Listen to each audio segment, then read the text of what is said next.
if I just, take pauses where I'm not talking, it's because it's so good. Yeah. What I want to show you, well, first of all, I'm coming in this without a plan for how to move, but that's pretty much the message. Good morning.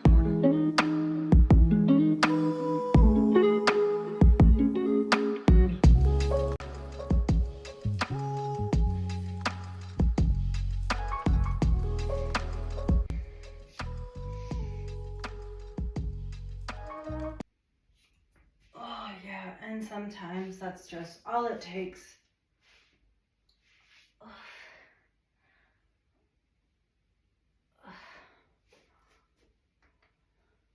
I am a huge advocate for just moving your body throughout the day in a way that allows you just to loosen up your muscles, your blood flowing, and just prepare for movement, prepare for the day. Doesn't really matter what time of day, just give your body the best chance it has to really enjoy and get the most out of movement, especially in a time where we sit the majority of the day. It is really important, really important that we allow our muscles, our spine, and everything in between some proper movement. I mean, honestly, that's what it's all about. And the cool thing is, when you get into moving your body regularly, this here feels phenomenal. Oh, it feels so good. So, if you, if I just, take pauses where I'm not talking, it's because it's so good. Yeah. What I want to show you, well, first of all, I'm coming in this without a plan for how to move, but that's pretty much the message. You don't need a structured list of moves to go through to do something good for your body. Like, what it really comes down to is just trying things out and seeing what feels good. Like, I have the knowledge of the moves of what I'm doing and why they're good, and I'm happy to share that with you. But the first step is really just move, see what it feels like. If it feels good, keep doing it. If it doesn't, try something else. So, for example, one of my staple moves is bending at the hip and then just moving my upper body left and right. This is the hip hinge. Here we are. What this does, it allows the muscles that are attached to our pelvis, that go up, that go down, cross over through the bones, around the muscles here and there, allows them to get pulled into an extended position. As you can see, like if this is the length that they're used to right here, and then you just bend diagonally forwards, they get pulled into a nice extension. You're going to notice that right here. You can do it in a forwards bend, that's going to be here in the middle, and then off to the other side. You're going to notice when you do this, if you, for example, bend this way, the opposite side is where you're going to be feeling this stretch. You bend to the other, ta-da, right here. If you are someone that tends to have a stiff lower back, either upon waking or throughout the day, this is going to be the exercise, the move, the stretch that really does so much for you. As is these little hip movements. What I've got going on here, I am just bending one leg at a time and dropping and raising my hips. What we've got going here from the perspective of the spine, from here down to the lowest point of your spine, we are moving kind of like a little wagging. Left, right, here, here, here, here. We can do the same with the upper body. I think I'm going to go ahead and pop this up. You can hug yourself and then bend left and right. Notice that my legs aren't moving left and right. They're standing nice and still. It's just my upper body. Here and here. This move is a little bit different from what I did here. First of all, because now the upper part of the spine is getting that movement. But now, the muscles attached to the pelvis here on the side are being pulled. So you'll notice that if you bend over here to this side, you can also have your hand here in the hip. All of this is getting a nice deep stretch. These little pulse movements right here are going to allow those muscles a little bit more movement in between each. The more movement that you add, the more blood is going to be pulled into this area.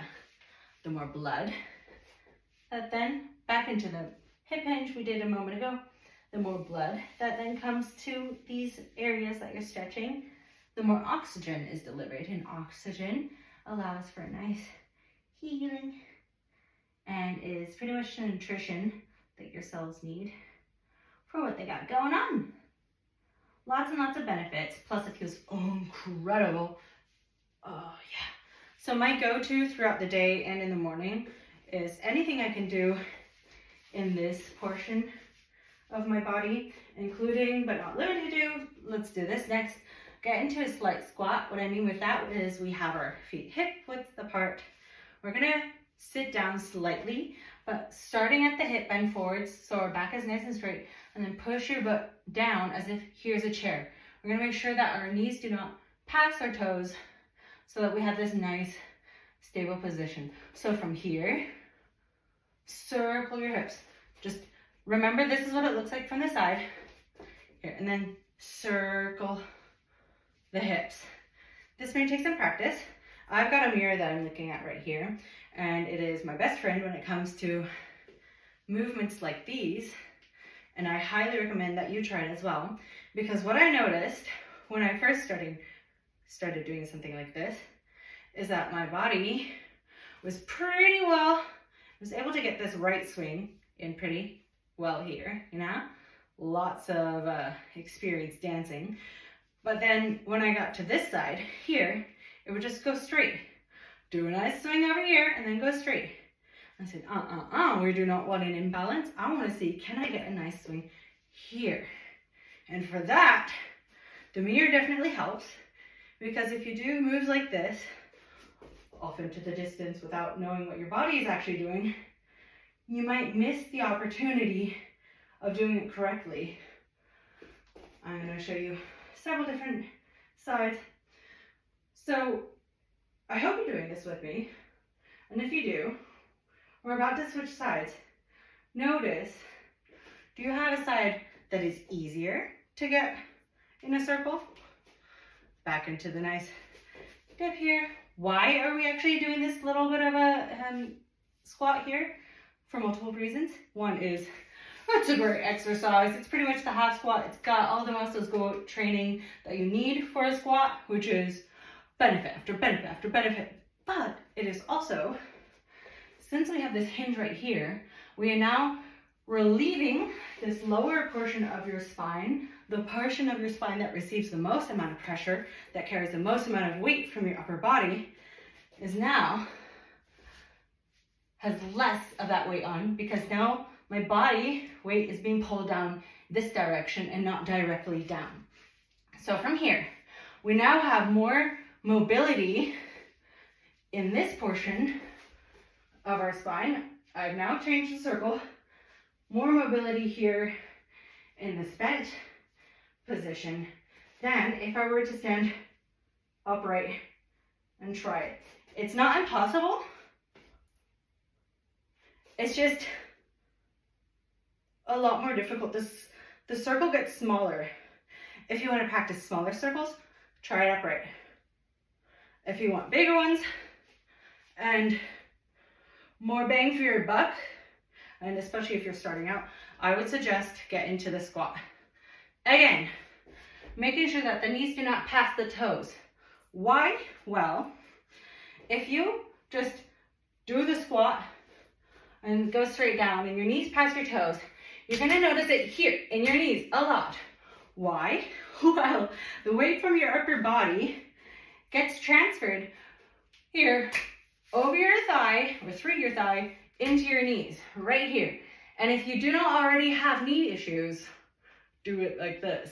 If you want to prevent knee issues, or if you have some and would not like to make them worse, go ahead, feet hips width apart, bend forward at the hips, and then sit down as if there's a chair here. Look, our back is straight, and you'll notice that the weight is now here in the back of your heel. Our weight is now on 3 points of your foot, the heel, and these two toe bones, the toe points right here, not the toes themselves, but right before them. All right, this is what your squat should look like. Just a little bonus. Back nice and straight, pushing out of the heel in your leg and up. So, oh, little side note, if you do your squat and they do not look like that right away, that's fine. Look, hang on.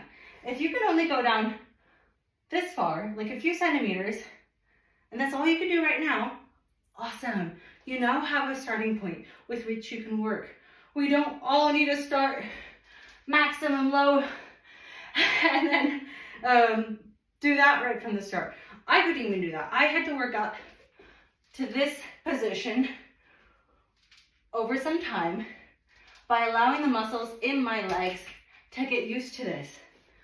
So if you can comfortably get down to here and go back up, perfect. You are still strengthening the muscles that are required for a deeper squat and just working your way there. So you're gonna hear a lot of advice out there saying, keep your back straight, keep your back straight, make sure your back is straight. Very valid in many positions, absolutely. However, we don't always want our back to be entirely straight. For example, right now, I'm bending forwards with my lower back as rounded as I possibly can. Why? I want to make sure that the muscles that are attached here get into the longest position. For that, I have my two hip bones here, and I'm gonna tilt my pelvis forwards here. You can squeeze your butt to come to this position right here, and then bend forwards. I like to add the bent over spine into my routine and not just the straight, because the more that you are doing with your body, the more you get to keep. Like, I mean, my body, our body, is able to have a straight back as well as having a rounded back. And they both have their own benefits. So this rounded back, and what I'm doing here with this left and this right, is similar to what we did with the hip hinge earlier here, with the straight back here and here. I now have my arms in front of me, rounding my shoulders, rounding my back, and going left and right. This is pretty much the same thing, except now we have changed the angle and the positioning of our muscles. This is also going to include some of your upper back muscles here, you'll notice.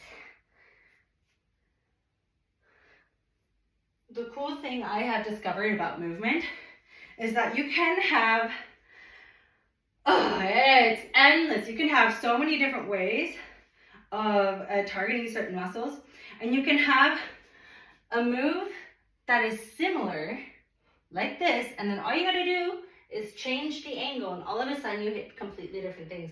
Or, for example, if I round my back right here and go left and right, I'm gonna notice that here in my lower back. If I, however, same thing. Just stretch my legs out. My knees, they're not completely straightened. I have the muscles around the knees activated. That is a little bit of something that you can practice. And then I am now focusing on more left and right. Same thing as we did a moment ago, except I've noticed it in the back of my leg completely. I don't feel it in my back anymore because now all of this is going on. So, similar movement, except now the focus has completely on the legs now.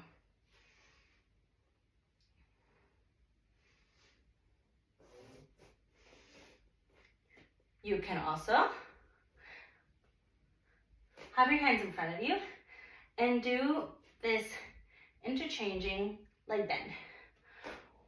We did that earlier here, where we moved our hips up and down.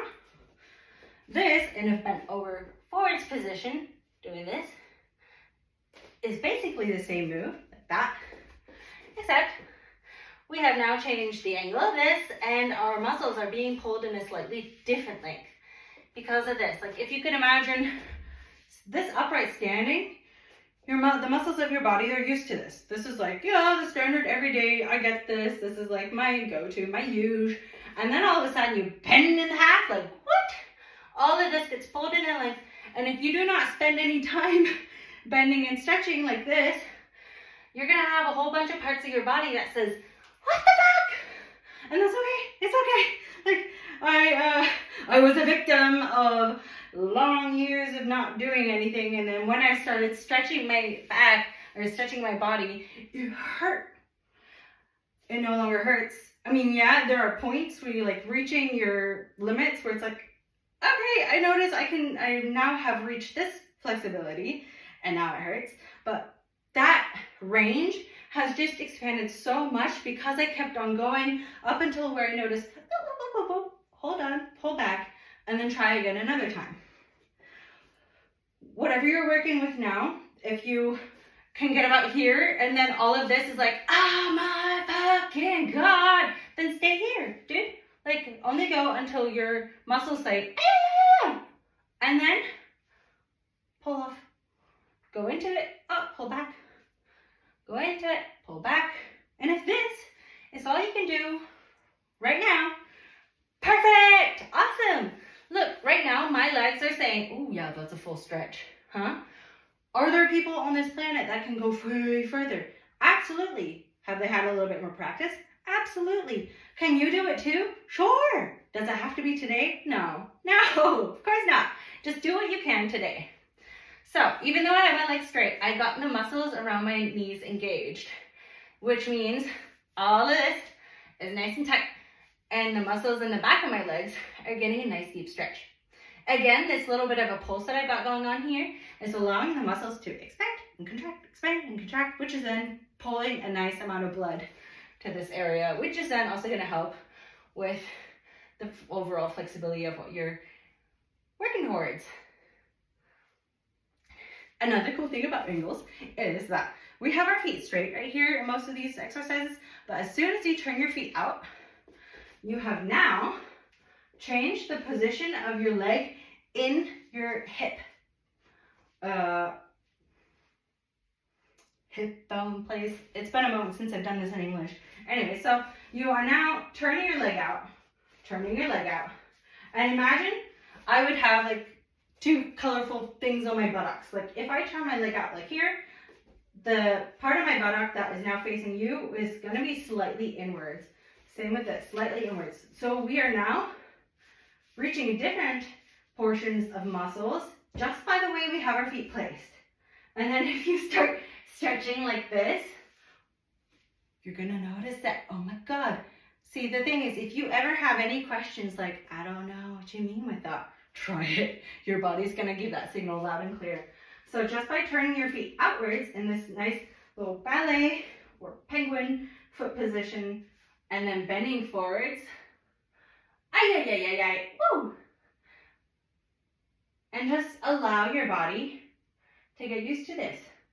You don't need to do this for like an hour or so. Just do a few reps, shake it out, and move on to the next thing.